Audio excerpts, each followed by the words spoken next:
You'd best go, kid. I don't think I can magic myself out of this one, groaned Rend, wincing from the internal pain. The mute protégé turned and walked away. He looked back once and almost thanked his new mentor. Stopped, still unable to speak.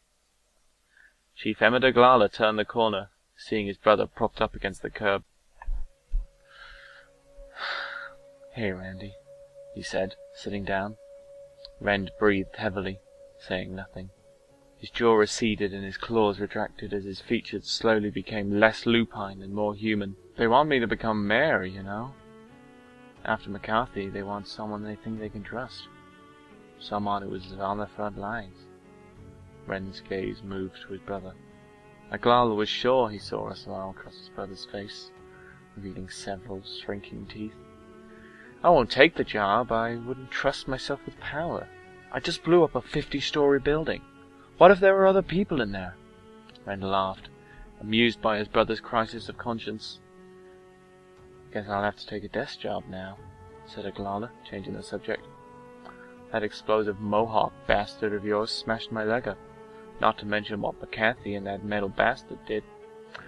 No more field work for me." Aglala grimaced as he stretched his visibly damaged legs. Suddenly, Rend grabbed his brother by the foot and stared into his eyes. The blood was still dripping from his teeth from the fight. "Randy, no! Please!" Aglala begged, horrified at what he thought his brother might do. Rend squeezed. The pain was intense, but then it all began to subside. Aglala looked at his leg. It was repairing before his very eyes. His knee relocated. His crooked shin twisted itself into position. Rend released his hold and returned to the floor. Aglala stood up, even more agile than he was before. "Impressive. You'll have to teach me that one. Come on now, maybe I can bend the law just this once. Just for you," exclaimed Aglala, offering Rend his hand. Rend did not move. His breathing ceased. Aglala tried to resist the urge to mourn. He'd thought his brother dead for years anyway.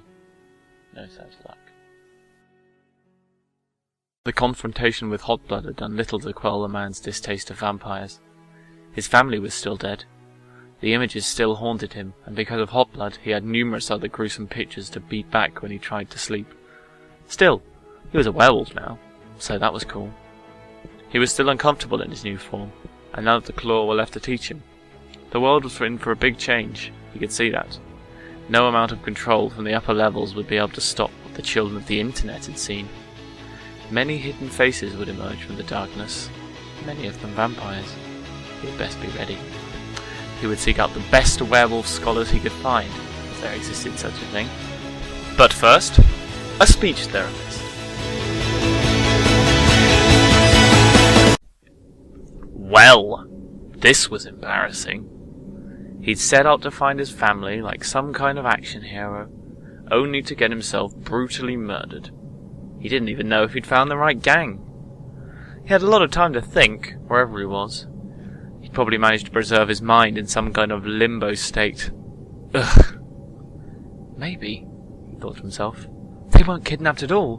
What if they left me? His memories were splintered. He was sure he remembered their cries of pain. Unless... No, surely not. Could it have been him? Was he the one who heard them? Was that why they left? Had he deluded himself? Were they running from him? Maybe he'd find his answers. He had plenty of time to pick his brain. Ophir wasn't like the other dogs. That much was clear. The fact that he had the capacity to dwell on that fact itself made it clear. His owner spoke to him like a human baby, but he knew he was much more intelligent. More so than her, too, he imagined. It was on the day of his departure that he first felt its presence. Some voice in his head was guiding him. It stopped him making the wrong choices. It helped him develop his abilities. As his control of his own mind and spirit became stronger, the messages became clearer. "You have a mission, Ophir. You must succeed where I have failed," the voice said. "Who are you?" Ophir projected the message at empty space, or so he thought. "Why, this is not obvious. My friend, I'm you."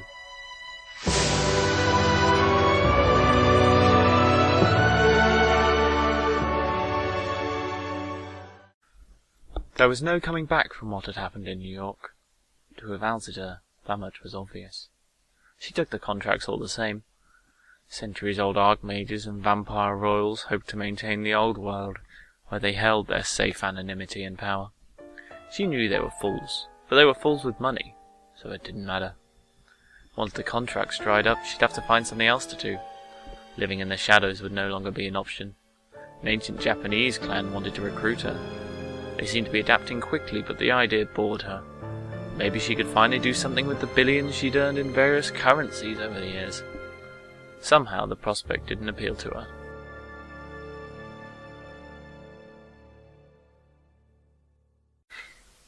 Connor watched the metal monstrosity leave. It was a sign of mutual respect, he assumed, that the two of them had ended their confrontation without victory. In reality, the thing no longer had any understanding of respect, or of any other fickle human concepts. It was just a machine now, and its desire for self-preservation had led it to deem the fight too much of a risk. Some years later it concluded that Connor's path of destruction, both of others and of himself, would lead them into combat again. Connor's death toll was huge, just to keep himself alive. He'd near drunken himself to death twice, consumed an orphanage in the hopes of curing a cocktail of sexually transmitted diseases. His knowledge of the workings of life could only do so much. His arms were a mess of twisted flesh from his only partially successful attempts to heal the ripping off of his own hand, and the sawing of his arms. The machine had read his emotions as anger, and it predicted revenge. Connor was on a crash course with destruction. The machine preempted an attack. Neither remained intact after the machine's assault. Connor made sure of that. The rest of the world could sleep a little safer with these two monsters gone. Ben awoke, as did his other arm. The wound in his good shoulder still stung. Instinctively he tried to soothe it with the other hand. The phantom limb was not there, of course. Trench felt his pain. "Don't worry, I'll get it," he felt her say, as she moved her arm to relieve his.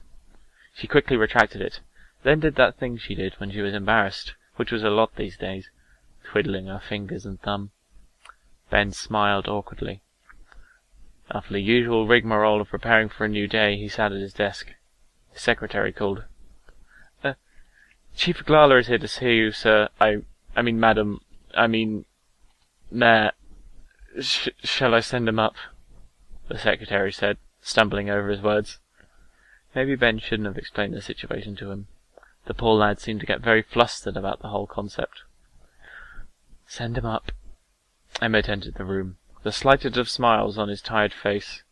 Ben hugged his old comrade, with one arm at least. "Efforts to keep people out of the exclusion zone are going better," Aglala said, returning to business. "No one's managed to sneak in and find any odd artifacts for at least 7 weeks. It's so difficult blocking off 5 districts like this. No one wants to be a cop in New York anymore. Except for people that I wouldn't trust with magic sand. Ugh. This is literally worse than 9/11. Ben raised his hand to take offense, and then realized that Emmett was probably right.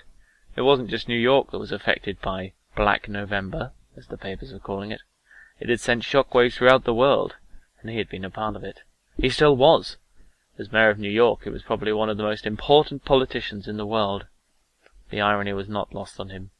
He'd abandoned the judicial political system that had failed him, and now he was right at the top of it. Still, at least he had help this time.